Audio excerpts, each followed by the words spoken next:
So, yeah, I mean, how do you guys think it's gonna do? I think it's going to be good. Their Bleed definitely looks like their draft is more well-rounded. They got proper team fight. They have lockdown, so it's going to be a fun match to watch. Yeah. Fun much. Fun much. It is much fun. Very much fun. All right, Ava and Richie, what do you guys think about this Primal Beast? Oh, give me all your thoughts. Yeah, I told you, right? The Sunball is not bad. It's nice. I'm glad you tried it. Primal Beast? Primal Beast. Yeah, first time good it's girl. picked. I see Lina here for Bleed, and honestly, guys, I don't know. Pi, like, what do you do to stop this Lina? I thought that the center would do better in lane, but I don't really know. Like, you have to keep killing her. Like, don't let her get like spiral up in her farm. You have the tools to gank her. Like, maybe. I'm not sure. They still have, like, besides the clockwork, they still have that same formula. Yeah. So, see how it goes. We'll see how they spiral out of control. Avo and Richie coming us right now. Go for it. Absolutely. I mean, I'm excited here personally. First Primal Beast game as well of the day, like we brought up. It was that 24th pick. Did get actually banned in the last series in that final banning stage. So we'll see now what Bleed have in mind with it here and how they intend to use it to open up this game for them. You know, we were talking about how it's, in my opinion, a good patch to be an offlaner because you can really dictate a lot of the pace off of that first item. So I'm really eager to see what he's going to choose here.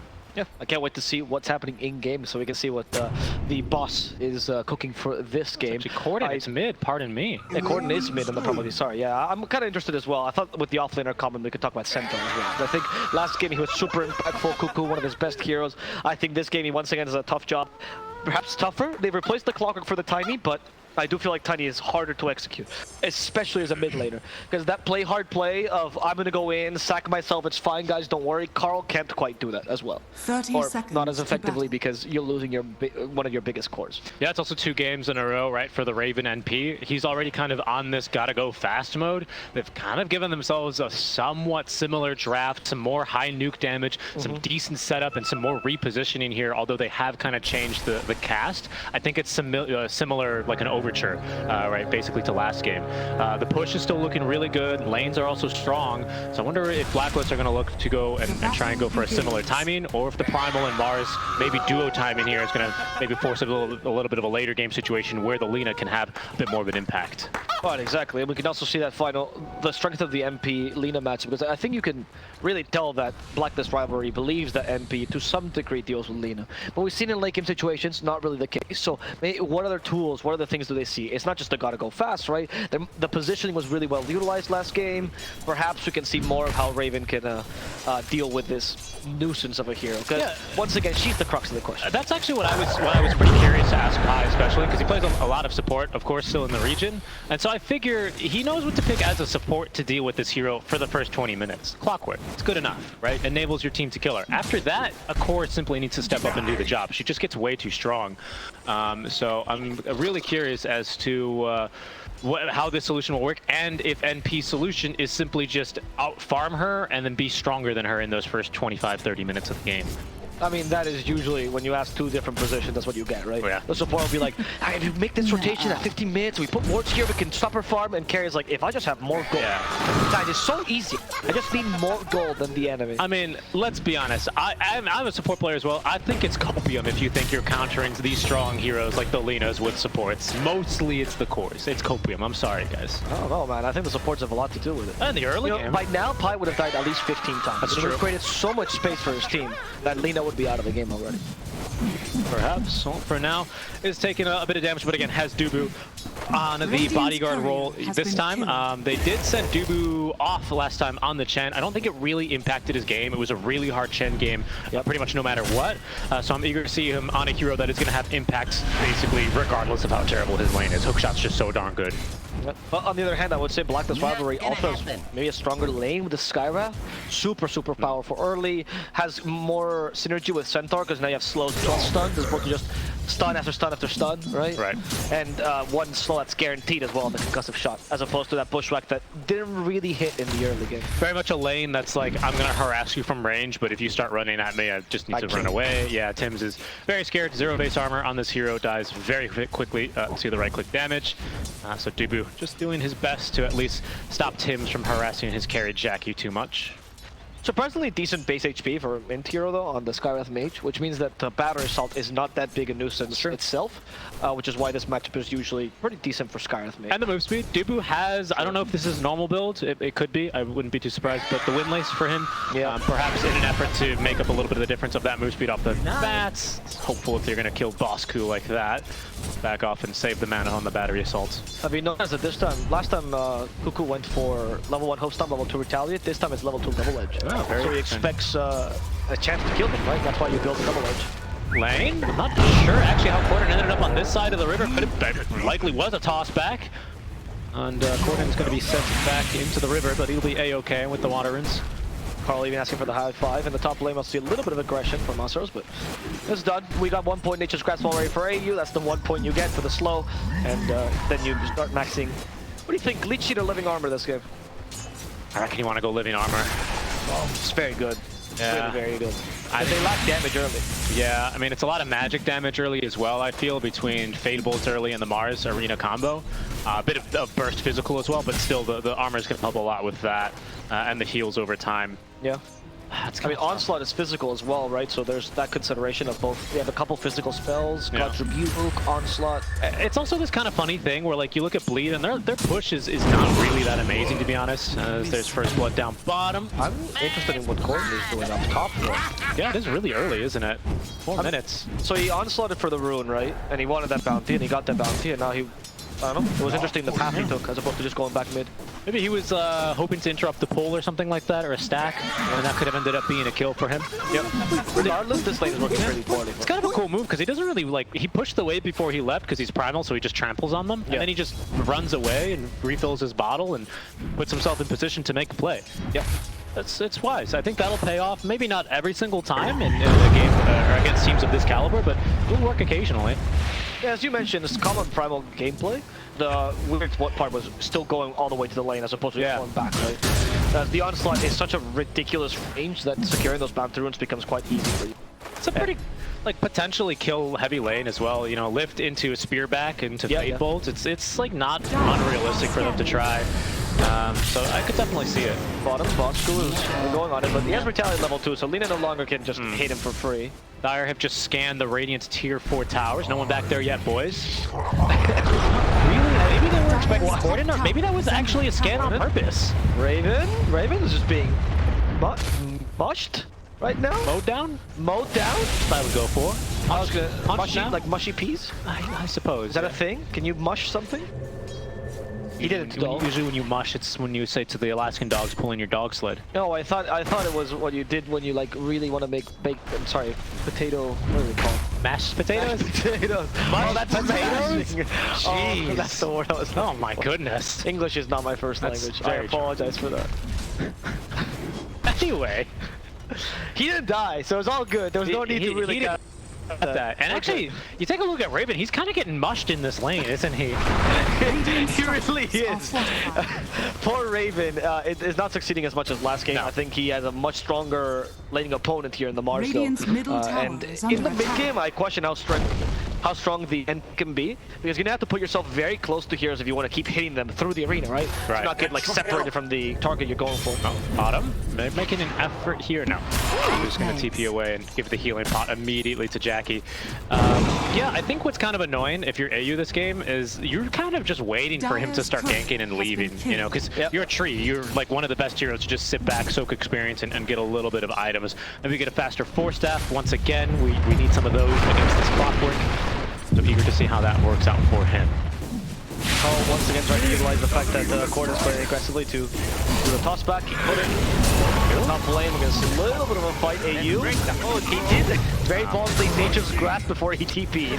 And that might have punished him. And now the TP gets cancelled by telekinesis. Maybe this was the play all along. They baited play hard into this, but Raven is not interested. He's just going to let him go.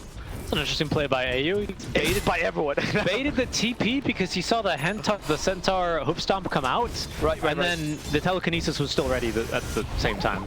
Either way, I mean, he forced the spells, doesn't have TP, but has a lot of mangoes, so he ought to be okay as far as his regeneration goes. Who has a lot of mangoes?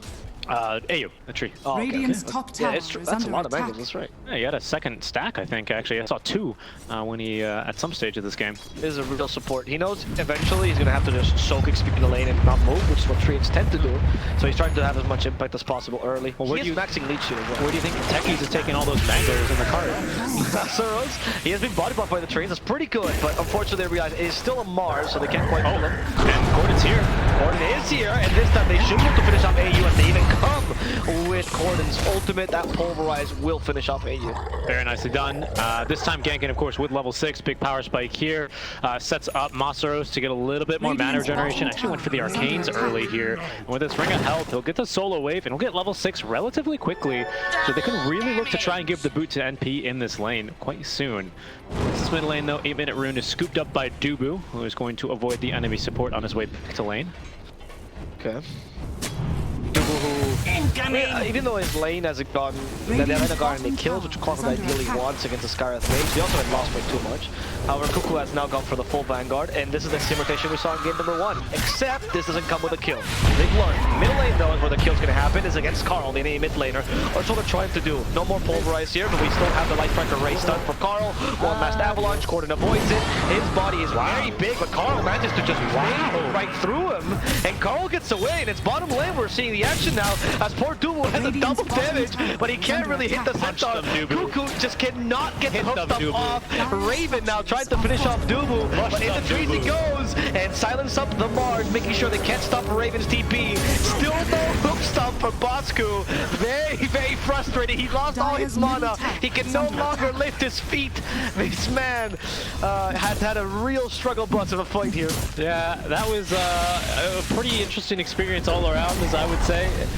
They tried to get the kill mid lane with the right clicks, but with the bonus armor from Living Armor, they actually didn't get him. Yes. That's level 2 Living Armor for you, so 1-2-2 build right now on the tree as he continues to just soak experience in the top lane. As we expected. But bottom is where there's the first arena, actually. It's the TP out from Masaros, which doesn't actually find anything. Just a lot to do about nothing, really, down there. Cuckoo, he's giving up on trying to stun people. He's just trying to appear threatening now, and he wants the tower to hit him. He'll finally get that to happen. Hopefully breaking this tier 1 and opening up the map a little bit more. Carl's already rotated, but no Blink Dagger to initiate. Okay, top lane, Cordon's now receiving a bit of support. He wants to try and take down this tower, but of course, very little attack speed and lots of bonus armor here in the tower. It makes that quite difficult for him. Going to receive the aid here from Dubu, who does not have hookshot quite yet. They're going to lose their bottom tier 1 tower, pardon me. Siege is slow. Can they fight this? They don't have Overgrowth. Now they don't have Stampede. Avatos is 4-2-1, maybe. Yeah, but he has no Blink Dagger on Carl, so what are the chances you actually get an Avatos? I guess if Beast, the Primal Beast like onslaughts onto you? Yeah. Either that or the tree just kind of, well, he soaks maybe one more wave, he gets level 6, and you could look to set up something. Either way, I think that gives pause for Corden. I know, this tower's very tanky.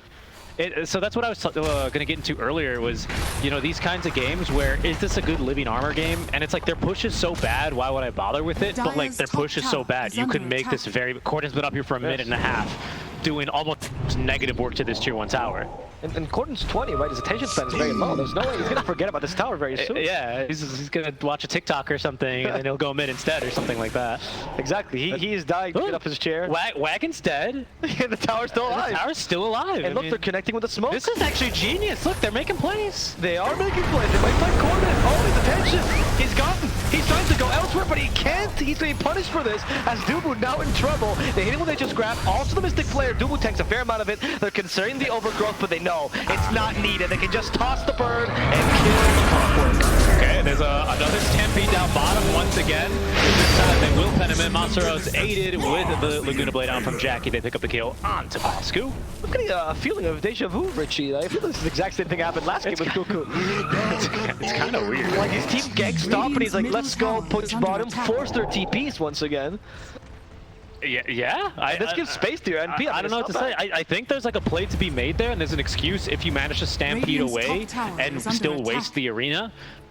but it's almost like him and Carl have like changed bodies or something. From the first game. Yeah, right. Like that's something you'd see Carl kind of, okay, I'm gonna force the play. It's true, he took the outpost last game. He's Yeah. like, Carl, outposts are mine from now on, okay? That's exactly I right. am taking the criticism, not you. Well, Money to for now, yeah, there goes Corden right back to that 2-1 tower, top lane. It still has that. Oh no, oh, they're coming to kill! He's getting frustrated, Corden, oh no! And the emotions get in the middle, not trying to onslaught, but he's been overgrown. Just use all his spells, but unfortunately he's going to go down. The tower fell. Oh, okay, they the got the tower pass. fell, though. Corden accomplished his goal, he can sleep easy today. That's not worth it. Another stampede down bottom. Kuku is doing the same thing again! He's going to die! No, he has support. He also has these Seeds of Serenity with the Virtuous Dale. Virtuous Dale. The Vegetable Dale cannot be stopped, and Centaur will live. They're getting it done. I have never heard this word before in my entire life. I had to Google it. Sunspan had to teach it to me. Really? Sunspan? Yeah. He took out his dictionary. Abo, have you ever heard the Virtuous Dale? Virtuous? I don't know.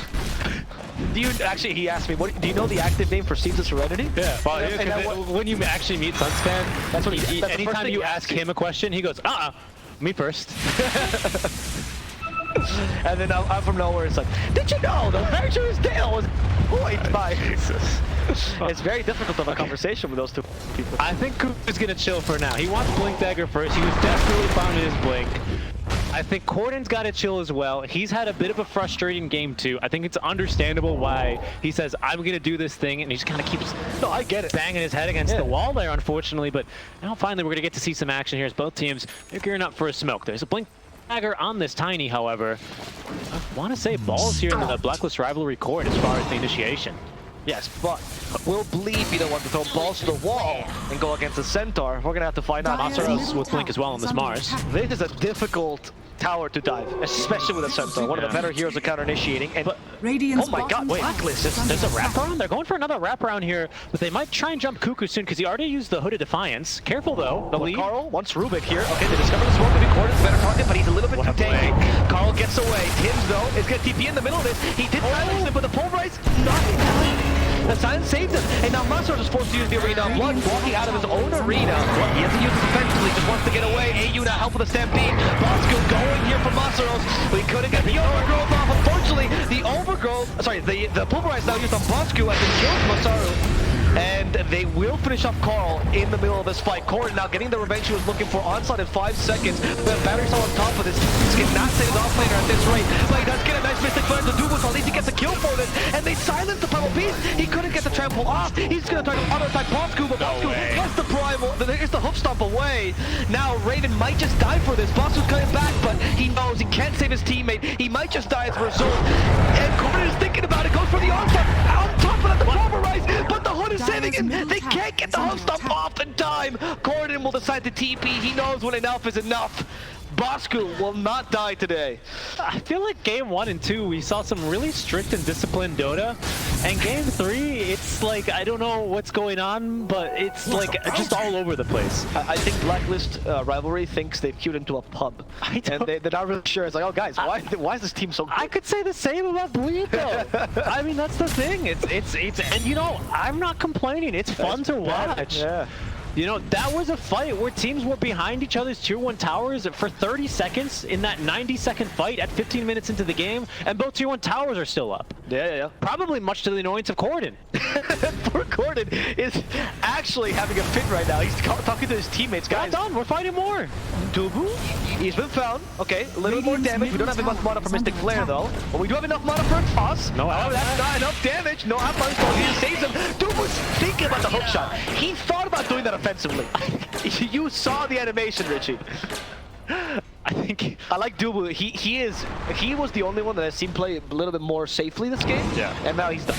He knows what he has to do. Well, I guess not. Well, I think for him, of course, his thought process was, if I counter-initiate here, is my Mars in position to go? Like, he's thinking about the play. Yes, exactly. Like, genuinely, like, he's, like, that high level. Like, he's like, I may be dead here. Can I do something with my stun? Is Masaros nearby? And Masaros, of course, says, no, don't go in. Yeah. And then they back away. And then like, Corden, where are you? I'm top Masaros is down bottom, though? Yeah. And they've TP'd here to the outpost. Oh, okay. Hello, Tims. Oh, that's Raven. Okay, Yeah, right. that's Raven. I think Monster's just trying to deep-push this lane. There's a blink dagger. Monsters? Hey, he had it earlier. It says there's a blink dagger on the Skywrath Mage. Oh, the Scarlet Mage. Oh, that's wrong, right? You're right. He doesn't have enough net worth for that. Yeah. Okay. Okay. Not to say. My goodness. It's okay, it's okay. Gordon might find AU this time. Look, they're both in the trees. Like, okay, I know the Trim Protector is here. He has ruined my early game. Can I kill him now? But Doob was in his ear telling Gordon, it's okay. We don't have to kill Trim Protector. He's not that useful, actually. And Gordon is leaving now, playing it more patiently. Yeah. I actually don't. I mean, he wants to farm his BKB, so I Really think that's wants his to goal. get me. Yeah. That's That's exactly what he's doing up here. It's a bit difficult though. It just doesn't feel too safe to do so. The map's pretty dark right now. AU? Tim's is missing off the map. That's the reason why he's not going for this play. I think he's afraid of like overgrowth into Mystic Flare and Silence. I think that may kill him. He also has no teammates nearby, and he's near tier 2, right? So they can always TP worst case. Or best case, I guess, for them. Patience there. All he has to do is Stampede. It's for the bottom lane. They found Masaros, and that's going to be a dead Mars. Yeah, they Dead killed him in the time. Masaros. Take that.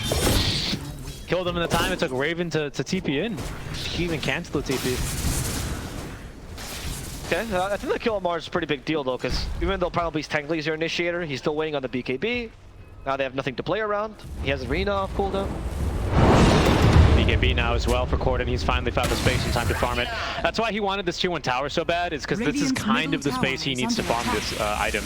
They can kill him here if they jump him from Fog. It's not completely a super safe lane, which is why he had to play so patiently. He didn't know if the Tiny was going to blink out of a toss him back to the Skywrath Mage who would silence him and kill him. Like they're very easy and realistic kill avenues onto him, which is why it does take him a little while. But he's got the item online now, and he's going to be very eager to charge right at some people and then hit them with that Pulverize.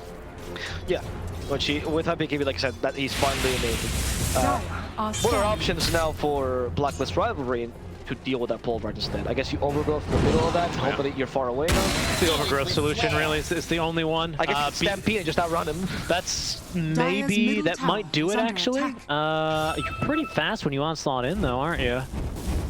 Yeah, you can't change directions. Or True, not effectively, yeah. Your on speed's 1200 though, so you're twice as fast as them. So I don't know if outrunning them, maybe you would have to do some, you just have to run away from it, not like you're in a Ridley Scott movie. You gotta just go sideways, right? Otherwise the Prometheus falls on you. Yes, I think that's a good idea. Do not go to the Prometheus school of running away from things. That's a very bad idea here. But a fight's a good idea. For Bleed anyway, is what they think. They're maybe kind of baiting Jackie, as the rest of the team is going to smoke behind him.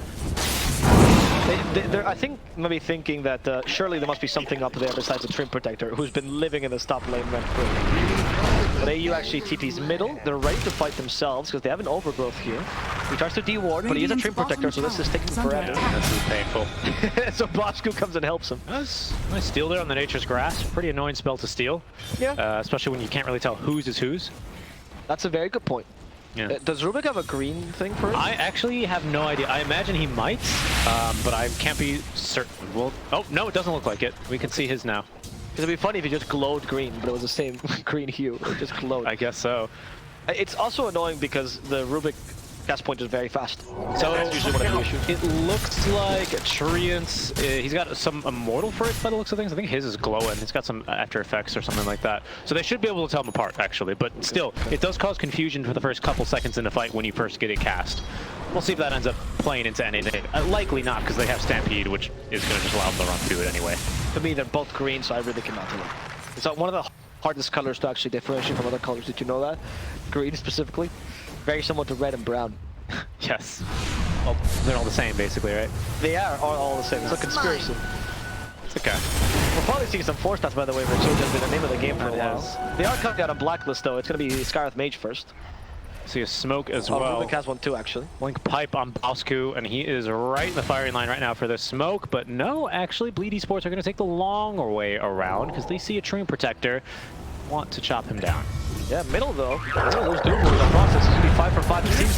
But of course, Corden's the one to initiate this pesky Trim Protector. And he'll Carl has Blink Dagger in 4 seconds. But Carl is kind of alone here. Finally, the reinforcements are here with a Stampede. Goes for Rubik first. Avatos. Pulls a good gust of shot. Play hard. Takes that quite nicely. And Blacklist Rivalry are rethinking their options. They realize going any further would be a death sentence. Yeah. Yeah, right. I'm wondering which team is a little bit more uncomfortable the longer that this game plays out, because you can see they're both like very eager for kills. Once again, very similar to game one. It's another low kill game where anytime enemies use one seemingly small spell or item, the others just make a complete, dive towards them. I would make a bold. I go out on a limb and say the team without Lina might be in the more pickle where this goes. So that's what I'm thinking, right? But Raven, he seems fairly comfortable. He's been TPing in and canceling TPs to these solo hero pickoffs in case he's needed. But he's just been content farming away. Lina's keeping very good pace. Okay, they blocked the spear, which allows the Skybase to survive and counterattack. They're going for Playhard. He's still stuck inside the arena. Amar's looking there, but now it's Carl who's in trouble, and they steal the Mystic Flare to guarantee that kill. Nice combo. In fact, the original Mystic Flare user goes down as well, allowing Bleed to maybe secure a Roshan here. Nah, that's something. That's the opening they were looking for. They got the kill on the Trinity before, but it just wasn't enough. They couldn't siege a tier 2 tower after that because Blacklist immediately TP'd in heroes to defend. So this is slightly risky, but with the 2 kills and the proximity of that fight, you move straight into Roche. Jackie's got plenty of damage here and the 7 fiery soul stacks, and now an Aegis here. As Bleed are going to be looking to set a little bit more of an aggressive tempo. Now it's looking quite scary for Blacklist. Yeah, I'd say so. Not only is Lina with an Aegis, of course, scary, but she's also reaching her timings now, right? Like, this is the perfect moment to have an Aegis on this hero. And she's just about even, if you, depending on what your opinions are on Midas, maybe ahead of actually this NP in terms of net worth. I would say ahead. Yeah. Like 200 gold is enough to say that Midas is not worth a full 2,000. And you can see, just by that swing here, the last couple minutes, LaRoche's the couple of pickoffs as Bleed will take just a little bit of a kill lead here, and I think most importantly, begin to move around the map with some degree of confidence, a little bit of wind in their sails here. Still not going to be diving under too many towers. They still have to basically stop at every single tower and hit it for probably 30 seconds before it goes down, thanks to the max living armor, but they will not shy away from fights from here on out, for the next 5 minutes anyway. Cuckoo is going now for the Heaven's Halberd, so we're going to have the same intimidation as last game. Maybe this helps deal with the Lina a little bit more. We'll see. What other options? I mean, we talked about how this combo is similar with the Tiny plus Centaur, as Clock plus Centaur. How does Tiny itemize to make sure this combo works out? It's a good point, because I feel like a lot of the times I've ended up seeing like a little bit of counter synergy where they both kind of blink on the same target and accidentally toss back the Centaur or something like that. Because I don't think Tiny really wants to change up his build. That being said, Carl is seemingly going to later transition into this Ag Scepter because BKB first, of course, after this Blink Dagger and Echo Saber. But the Echo Saber, of course, is the item that allows you to actually do a little bit of damage there in the tree volley. I'm starting to see that item get picked up a little bit more. It seemed to be quite a favorite among the teams playing in the CQs. Yep. So I'm pretty eager to see if we're actually going to get to see that. It's a pretty nice tool for defending high ground. It's true. It also gives you more longevity as the hero, right? Because you easily transition into more damage dealer. And I think it gives your team some much needed burst too. Yeah, I think we're maybe beyond the stage where you're no longer able to burst, maybe even supports, because you'd expect them to have 4 stats at this stage of the game. So your Skywrath combo is just not going to cut it right now. I mean, on the Skywrath, no. What does he do to use for the Skywrath? I think it fall off pretty hard. I think his silence is real good this game. If you can force Corden to use BKB a little bit awkwardly, I think for the long duration BKBs, Corden's just simply not going to care. But for the later duration BKBs, I do think he does kind of come back into play a little bit here, where if Corden has to BKB to lunge in to make sure he doesn't get overgrowth and canceled, yada yada, you can, catch him on the tail end of that if you just keep your distance. I like that. Now it's Masar's going to do some catching himself. What would the Spear Fisherman do? He's not going to go for anything yet. He knows, I mean, he's on with a scan, but he probably guesses they're really far back now. Yeah. Is it Cuckoo or Carl who's going to be the leading man? It's going to be Cuckoo. Yeah, they see NP down bottom. He just TP'd somewhere. They don't know where he is. The rest of the team actually smoked. He's right in front of him. They just caught him. That was a good hope stop. It was on the very edge of the hope stop. But unfortunately, like, that guy's still a leader. Yes. And it's time for Carl to initiate one to It's Carl that initiated instead. And he got bursted. Double still survived his whole initiation and the onslaught plus the pulverize. Now catches Bosku, who's dying for Lina. And Jack is just ignoring the retaliate. It doesn't matter to him. He just wanted Bosku dead. Yeah, and a nice commitment there by Bleed, who actually they BKB on everyone, including the Lina, just to make sure that they actually finish off that fight the way they wanted, and very well worth it. They get the positions 2 and 3 for their troubles for, I think, just a trio of 9-second BKB charges there. Relino's actually on the CD, I believe, because she's got it now ready again. So that was a really strong fight out from them. Lina just standing and delivering there after what was a fantastic counter initiation here. They just can't burst heroes that effectively. Like I said, the BKB means that Skyrim just, what does he do in the fights? Yeah. I mean, this goes to your point, though, which is who is the initiator? Is it Centaur or Tiny? And sorry to cut you off, I just want to circle back to one thing, which was the circle being the arena of death, because quite frustratingly there for Raven, he BKBs, but he's on the wrong side of the arena, so he cannot fight the Lina. It's a very big point. But okay, going back, who is the one that should be the initiator? The Centaur or the Tiny? Even there, it was a little bit confusing for both of them. And it goes back to your point that what you said, which is, like, how do you employ these two heroes effectively when they do similar things? Yeah, it is kind of awkward, right? Because you can really use the Centaur like 2 ways in a situation like this, where if you don't have a Tiny, you would just like go for the blink play, pop Hooded Defiance. If you miss it, stampede out. Okay, Carl's so good, he actually juked into telekinesis. I've never seen that in my life. Oh, Gordon, it stopped it! He realized it's a Raven though. He is using the pole bars effectively. Raven actually forced to use the BKB. Now the Silver Edge to guarantee the kill. Also used his own BKB, but the Stampede allows him to catch up to the Rubik. Not the best of objectives, only 2 supports, a lot of resources used here for Blacklist rivalry. Radiant's middle tower is under Yes, attack. only for 2 supports, as you say, and that's Aegis reclaimed as well, actually. Blacklist, of course, would have timed that, so they're actually going to go sweeping across the map here for another smoke. Bit of a better usage there. I think this is where Tibbs is still extremely useful.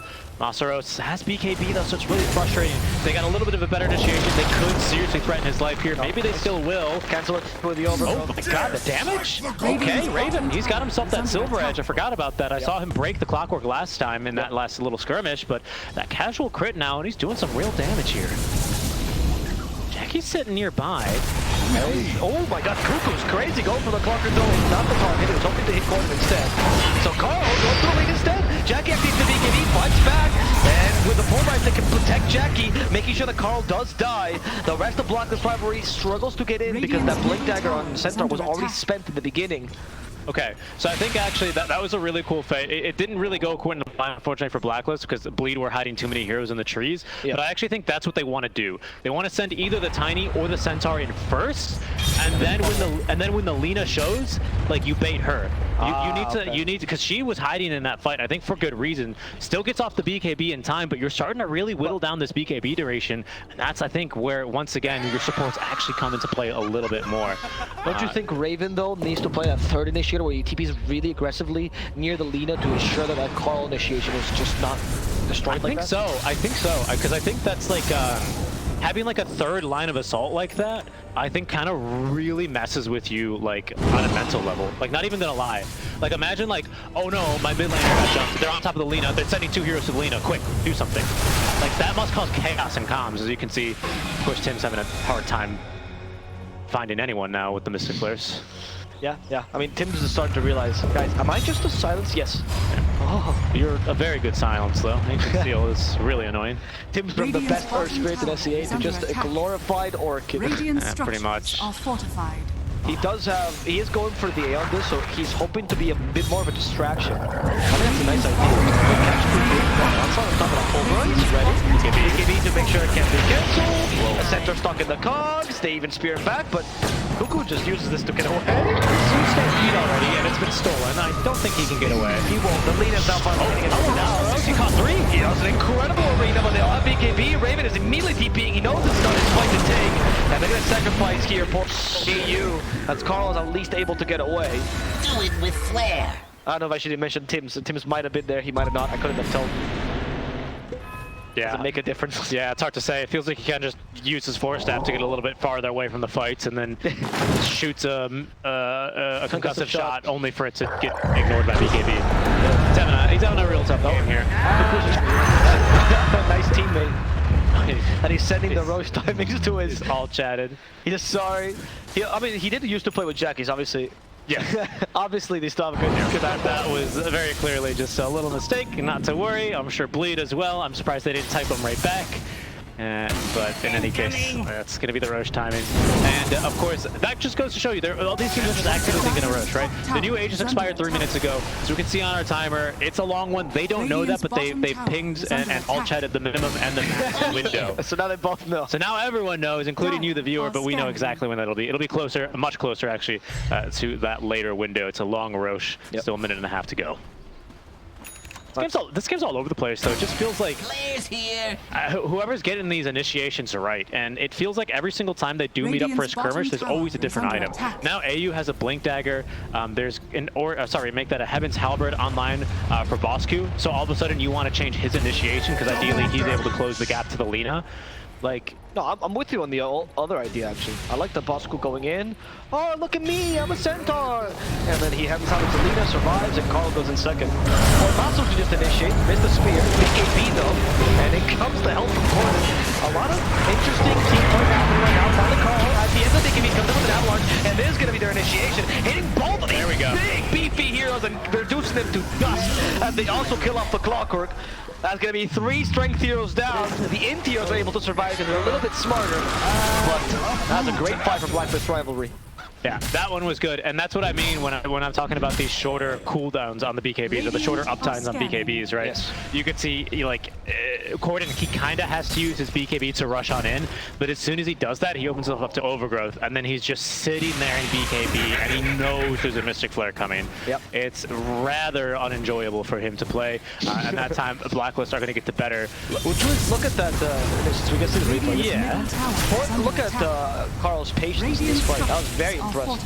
I mean, obviously, he could have blinked much earlier, could have gotten to the arena, helped his teammates, but it was right on the timing of the BKBs, and he even waited until only 1 BKB was down just to make sure they could continue this fight as soon as possible. That's really good. Cuckoo as well with his first usage there on the Heaven's Halberd, which quickly sends Lina scatter from the fight, because of course that is undispellable even with BKB. Yes. So Lina does retain her BKB charge. It's her last long duration one at 7 seconds. Again, I'm only really mentioning this because of the Skywrath Mage. Yep. And potentially the Tiny here still at this stage, right, being a bit of a bigger nuisance for her. But eventually they have a lot of ways to disarm her now, right? That Heaven's Halberd is going to be 4 seconds off the top of my head, right, isn't it? On top of that 5 overgrowth. because she's ranged. Oh, very true. 5. Yes, 5 because she's ranged, on top of eventually another 5-second disarm here on overgrowth, which is one of the few routes in the game that actually disarms you. Yeah, that's why it's very strong. It's also destructive channels, which is Also, very also quite rare for roots, yes. Exactly. We have Smoke now coming out from Blacklist. Already, they feel strong. Okay. Well pointed out. We have a Moonshot as well, just picked up on. And actually, you have Play Hard playing up front as well with the and assembled. Yeah, this guy's Mage knows his role now is to Whoa, okay. draw aggro. Carl's gone for the win more, Tiny. He's actually got Moonshard. Yeah, just mentioned. Yeah, I love that. It's ridiculous now. I mean, he'll actually be able to initiate and maybe just kill the Lina with a little bit of help. Like a single help from the Mystic Flare, maybe? Yeah. And speaking of Mystic Flare, now the carrier of that Mystic Flare also with an Aeon Disc here. So course, it seems like both teams have rather similar approaches to these fights. Whoa, the BKB from Masaros, they got him to blink. Was that to test it, or was that because there were enemies nearby? Honestly, I'm not 100% sure. Either way, it just speaks to the pressure of this game as Raven also finds He uses Onslaught, is forced to use his BKB as well. Raven doesn't quite have enough damage in the backline while seeing Masaros playing with his Arena Blood, but all these abilities used defensively. Now they're trying to fight back. An Onslaught goes for Carl. Carl has a moonshot, no defensive items. AU needs to help him, but he can't get the overgrowth off because the pulverize. The overgrowth, they got it out. And that might just hit Carl so he can hit a little bit, but he's stuck in those calls. Carl's supposed to make the way. He will be safe here. Lina, she's rooted. He needs something to discover invisibility. She finally gets rid of the Shadow Blade, and now they're going to kill her with one last arcane bolt from the Skywrath Mage. Tim's found his utility this game, as it now stop the Primal Beast. Corden is dead. Blacklist rivalry getting stronger and stronger. I cannot believe Carl lived. Yeah, and that's 2 buybacks, by the way, out from Bleed into losing Roche. They had what kind of a net worth lead were we trending towards? Quite a big one here, 7K. Now trending even further here in the direction of a Blacklist rivalry, as they're going to pick up the second Roche bounty and the Shard. It's looking really good for them. Just an awkward initiation. They're not having BKB. Hard for Tiny, right? Yeah, probably. I have no idea if Rivalry scouted that there was no BKB on Masaros, but either way, like, just not much he could do. Even on the buyback, just kind of left a little bit more or less helpless and sidelined from that fight. Yeah, that's... I mean, it was interesting they chose to fight regardless, though. Like, once they saw Corden being jumped on and forced to use BKB, interestingly, they didn't just retreat immediately, even if it was their own triangle.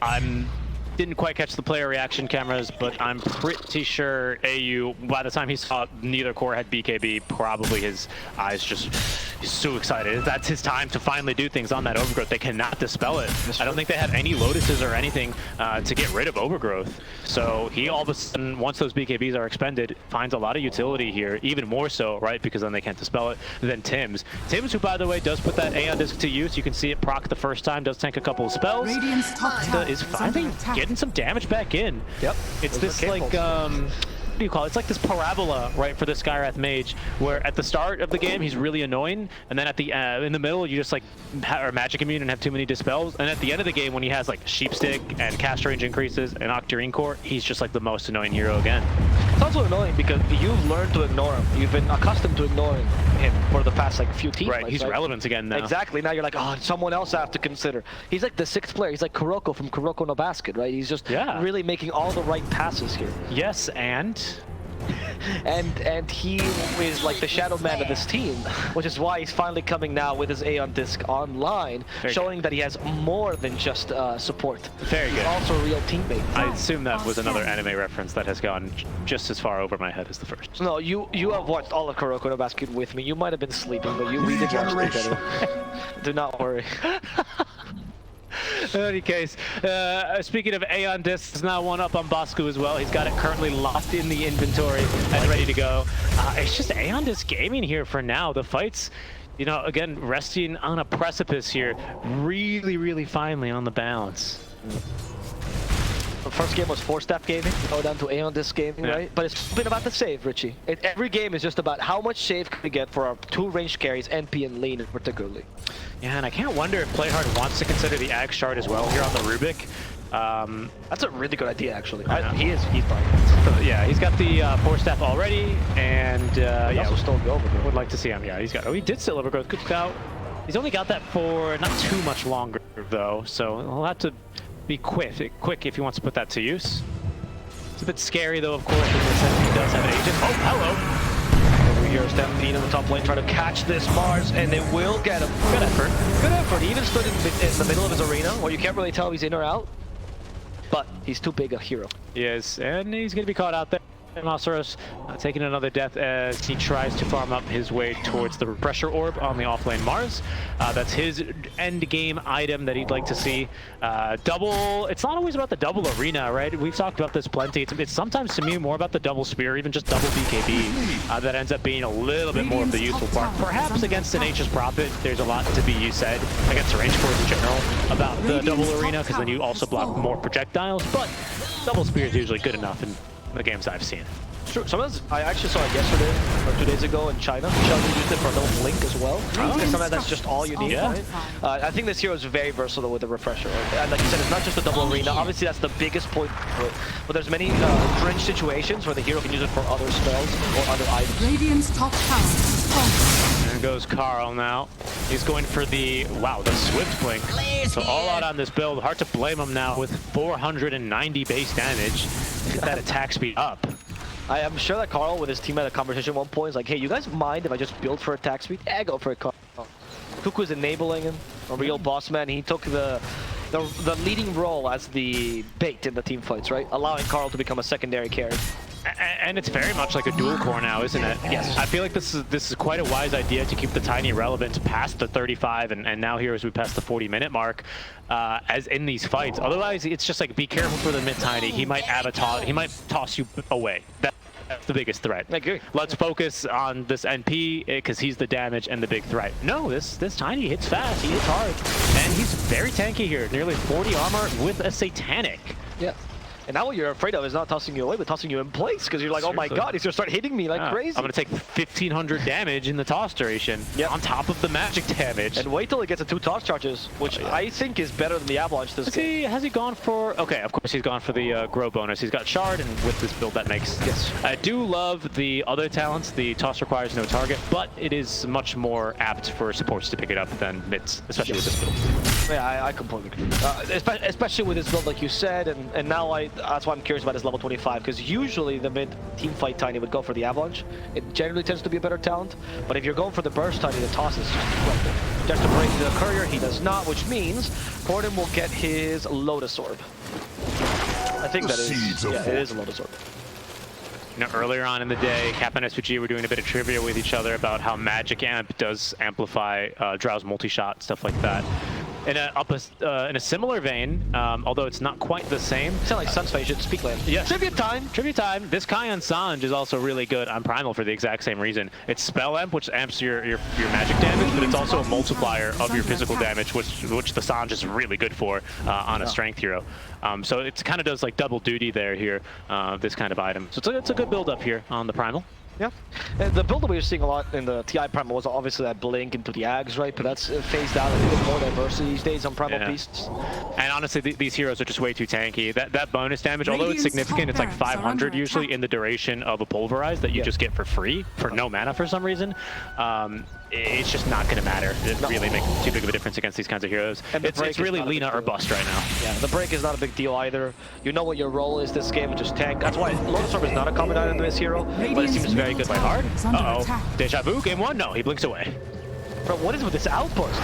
It's been every game they go for these crazy solo outpost stations. Yeah, I mean, they really just want positioning here. This is an interesting one to die for, though, because, of course, usually the one you see a lot of contests over is this dire outpost, given the proximity to the Roche pit.